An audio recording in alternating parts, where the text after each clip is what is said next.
somando meio milhão. 504 mil reais, 2 talentos. E teve um outro, um terceiro, que ele chamou e falou assim: para você, eu vou deixar um talento com você, 252 mil reais hoje, está aqui com você. Foi para uma viagem, se ausentou daquele lugar, daquele país dele. Depois ele voltou. E quando ele voltou, a palavra diz que ele ajustou contas. Sabe o que é isso? Vamos lá, senta aqui na mesa, traz as notas que você gastou, eu vou fazer um reembolso, vamos ver quanto você gastou, cadê o que eu deixei na tua mão, eu quero saber dos talentos. Diz a Bíblia que ele chamou o que deu 5 talentos na mão dele. Então está aqui, os 5 talentos que o Senhor me deu. Trabalhei com eles, negociei, fiz uns negócios, tal. Ó, além dos 5 que o Senhor deixou comigo, eu consegui mais 5, eu dobrei. Posso ver o glória a Deus, queridos? Eu dobrei. Tinha 5, agora tem 10. Servo bom e fiel, foi fiel no pouco, sobre o muito eu vou te colocar. Maravilha. Cadê seu amigo? Chama ele, fala para ele entrar. Entrou o segundo. Deixei 2 talentos com você. O que você fez com eles? Bom, Senhor, eu negociei com eles, né? Fiz uns negócios, tal, vendi, comprei. Resumindo, está aqui os 2. E eu tenho aqui mais 2. Dobrou o negócio. Servo bom e fiel. Foste fiel no pouco, sobre o muito eu vou te colocar. Cadê seu amigo? Chama, fala para ele entrar. Entrou o último, terceiro e último.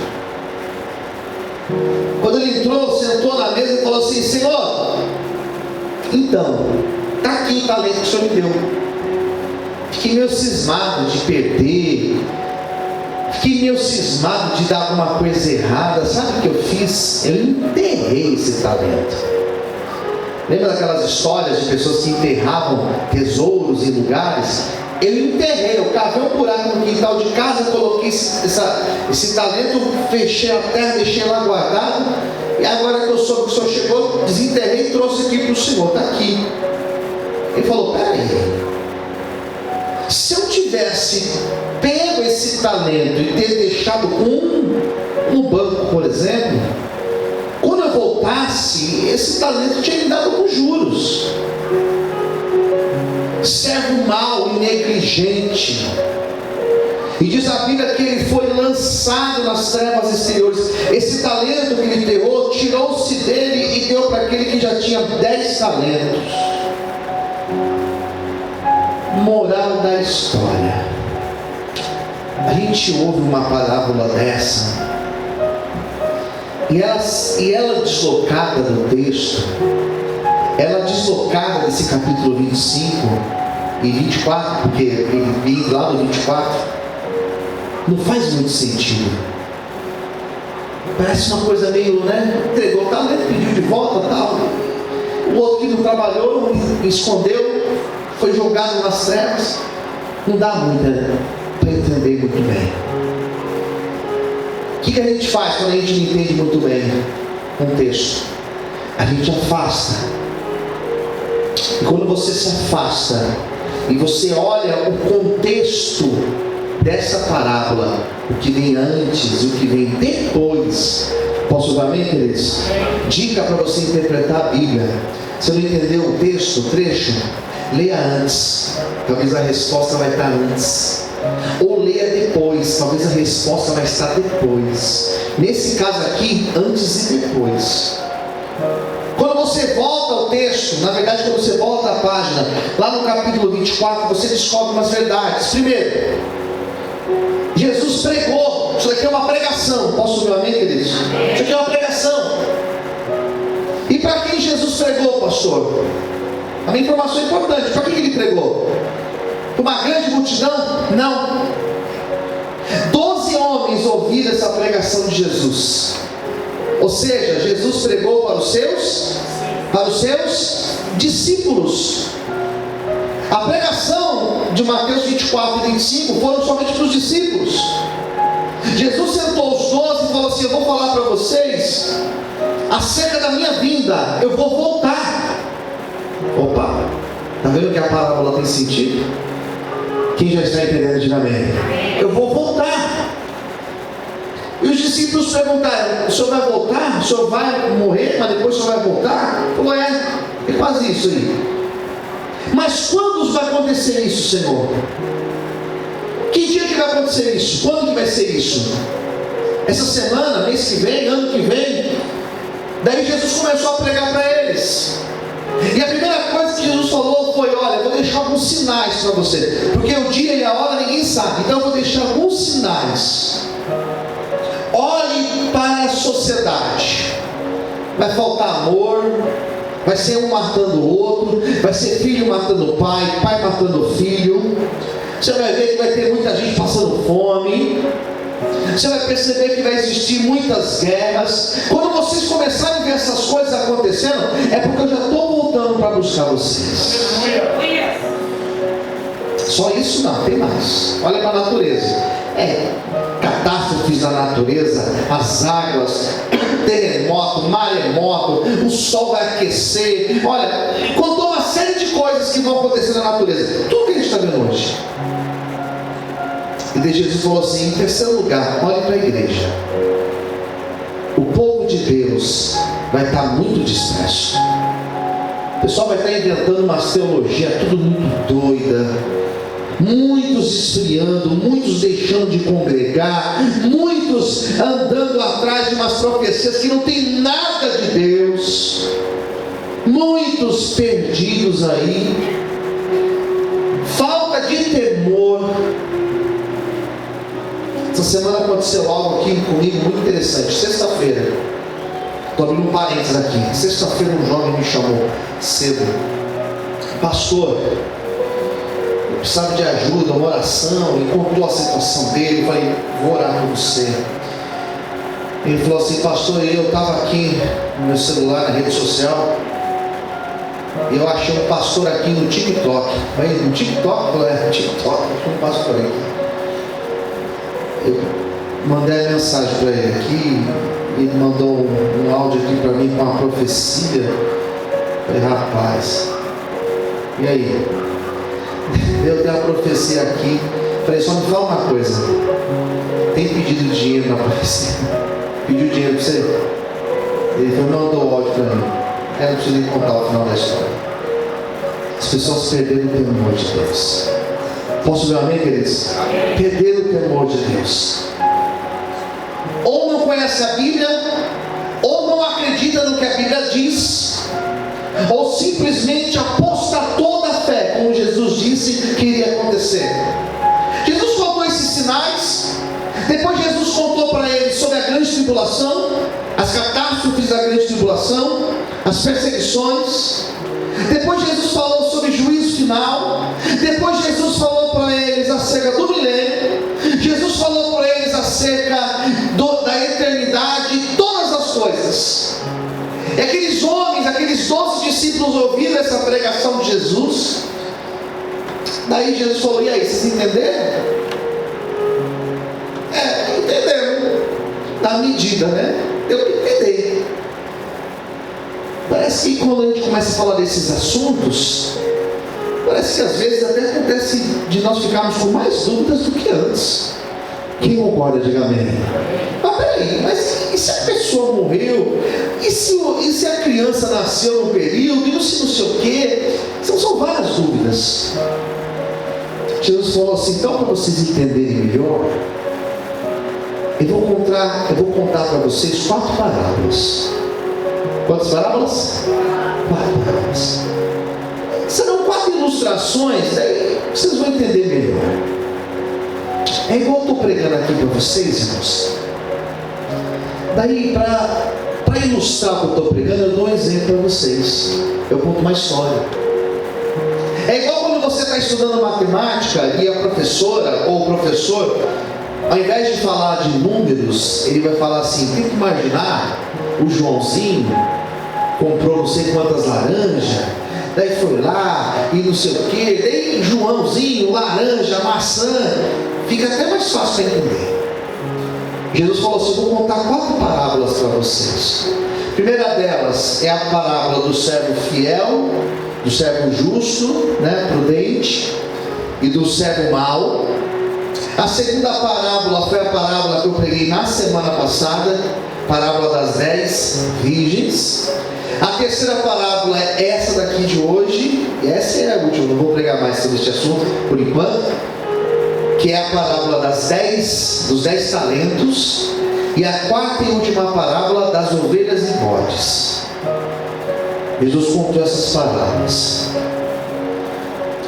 servo fiel e prudente, parábola das virgens, do azeite, guardar o azeite, e essa dos talentos. Qual que é a moral da parábola dos talentos?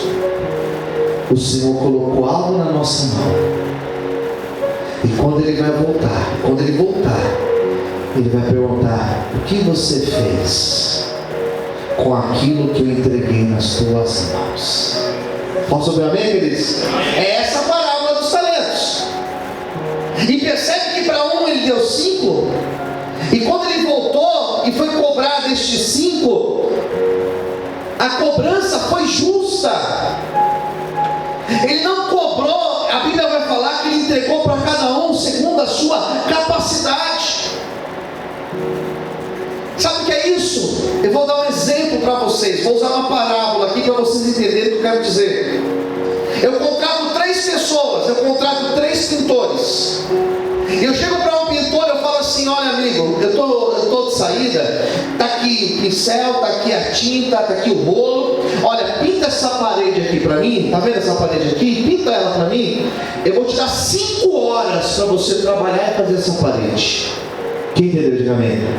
Eu chego para um outro pintor, o segundo pintor, e falo para ele assim: amigo, está aqui, pinta essa outra parede aqui para mim. Está aqui o pincel, está aqui a tinta, está aqui o rolo. Você tem 3 horas para pintar essa parede aqui. E eu chego para um terceiro e falo assim: está aqui a tinta, o pincel, você tem 1 hora para pintar essa parede. Quando eu voltar, aquele que eu dei 5 horas, provavelmente ele vai ter feito a pintura numa parte maior. E quando eu chegar naquele que eu dei 3 horas, ele vai ter feito menos. Mas não tem problema, porque eu dei um tempo para cada um. Quem entendeu? Diga amém. Eu não posso exigir do que eu dei 3 o mesmo tempo que esse. E quando eu chegar no terceiro, o terceiro não vai chegar para mim e falar: pastor, sabe o que é? Eu fiquei meio receoso de pintar. Está aqui o pincel, está aqui a tinta, eu não fiz nada, mas está tudo aqui. É isso. Esse talento aqui, irmãos, ele pode representar um dom, um talento que Deus deu para você. Diga para quem está ao seu lado: Deus deu um talento para você. Amém. Deus colocou um talento nas tuas mãos. Deus te capacitou. E pode ter certeza que a cobrança que Deus vai fazer para um obreiro vai ser diferente de uma cobrança que Deus vai fazer para mim. E não tem problema, eu entendo isso perfeitamente. Eu entendo. A cobrança que Deus vai fazer para mim vai ser uma cobrança diferente que Deus vai fazer com a Flávia que está aqui. A cobrança vai ser diferente, mas você não vai escapar. Ele vai cobrar você, Ele vai me cobrar. Posso ouvir um amém, queridos? Amém. Vai ser uma cobrança diferente do Jonathan que está ali atrás. Jonatas batizou, foi quando, Jonatas? Ano passado. A cobrança que Deus vai fazer com o Jonatas, você não vai escapar, Jonatas. Deus vai cobrar você. Mas a cobrança que Deus vai fazer com você vai ser diferente de mim, que me batizei em 1993. Vai ser uma cobrança diferente. Fui levantado para ser diácono no ano 2000. Fui consagrado a ser pastor em 2002. A minha cobrança vai ser diferente. Mas eu não vou escapar. Você não vai escapar. Pastora Nádia, que está sentada ali atrás hoje. Teu lugar é aqui, pastora. Você mudou de lugar hoje, está me confundindo. Cada um aqui tem o seu lugar. A irmã Luzia está no lugarzinho dela. Ficou irmão Walter aqui, minha esposa está no lugar dela, está todo mundo no seu lugar aqui. Então tá bom. Não vai escapar da cobrança de Deus. Posso ver um amém, queridos? Não vai escapar. Ele vai voltar. E Ele vai voltar para ajustar as contas. O que você fez com aquilo que eu dei nas suas mãos? Glória a Deus. Queridos, a cobrança vai existir. Semana passada, semana retrasada, fui buscar uma doação. Mais de meia tonelada de doação. Mais de meia tonelada de doação. A pessoa que doou, entregou a doação e não quer nem saber o que eu vou fazer com a doação. Quando entregou a doação, tinha um papel em cima do pallet lá, pastor Luciano. Ele não quer nem saber. É o pastor que pegou? Então está feito já. O que ele vai fazer é responsabilidade dele, é consciência dele. Posso dar um amém, queridos? Sexta-feira eu estava guardando a Kombi, aqui o irmão Carlos. O que eu pedi, Carlos? Lembra que eu pedi? Não? Na hora que eu fui parar a Kombi, eu falei assim: ô Vini, pega ali para mim. Pacote de arroz. Separa aqui para mim esses pacotes de arroz. Separa para mim aqui um tanto de arroz. Por quê? Porque terça-feira nós vamos entregar. Eu sei que o Senhor vai me cobrar por aquilo que Ele pôs nas minhas mãos. Se alguém chegar aqui no culto de hoje, colocar R$1.000 na salva, está aqui minha oferta, está aqui meu dízimo, R$1.000. Você fez a tua parte. A responsabilidade, a cobrança vai vir sobre mim. O que você fez com o valor que eu pus lá? A minha cobrança vai ser maior, porque olha o tamanho dessa igreja. Olha o tamanho da cozinha que o Senhor colocou na minha responsabilidade como pastor. Coloquei uma cozinha industrial nas suas mãos. Coloquei voluntários do teu lado. Levantei pessoas do teu lado. Preparei comida, preparei recursos financeiros. O que você fez com aquilo que eu pus nas suas mãos? Isso não é problema do pastor. Mas Deus pôs talento nas suas mãos. Deus te capacitou. Não, pastor, mas Deus não me capacitou. Capacitou sim. Você tem talento. Lá no seu trabalho, por que você trabalha lá? Você está lá porque você tem uma qualidade que eles viram em você. E quem te deu essa qualidade? Foi Deus. Foi Deus. O que você sabe fazer? Eu sei me comunicar. Foi Deus que te deu esse talento. Usa isso em prol do reino dele. Posso ouvir amém, queridos? Deus te deu talento nas minhas mãos, pastor. Use isso como talento. Use isso nas mãos. Deixa Deus te usar nas mãos dele. Luciene, qual foi o talento que Deus te deu? Eu sei cozinhar. Então cozinha. Porque isso Deus não vai cobrar de mim. Deus não vai cobrar de mim. De mim Ele vai cobrar outras coisas, mas isso Ele vai cobrar de você. Foi Ele que te deu. Foi Ele que te deu saúde para levantar. Foi Ele que te deu esse talento. Então faça